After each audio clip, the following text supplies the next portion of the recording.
हाणे ख़बर शामिल कयूं था कश्मीर मां। कश्मीर लॻो तेज़ रफ़्तार ट्रालर जो मोटरसाइकिल में ज़ोरदार टक्कर, ज़ाल ऐं मुड़ुस फ़ौत, धीअ ज़ख़्मी ऐं लाश इस्पताल मुंतक़िल। फ़ौतियुनि जा मड़ घर पहुचण ते कोराम मची वियो, ड्राइवर फ़रार थी वियो।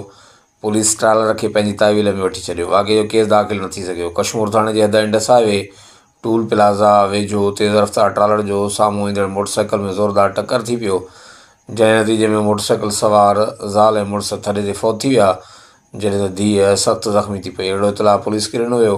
पुलिस वाक़े वारे हंधि पहुची फ़ौत थी वियल ज़ाल ऐं मुड़ुस जा लाश ऐं ॿारड़ी ज़ख़्मी खे इस्पताल मुंतक़िल कयो। ट्रालर जो ड्राइवर मौक़े तां फ़रार थी वियो। पुलिस ट्रालर खे पंहिंजी तहवील में वठी छॾियो।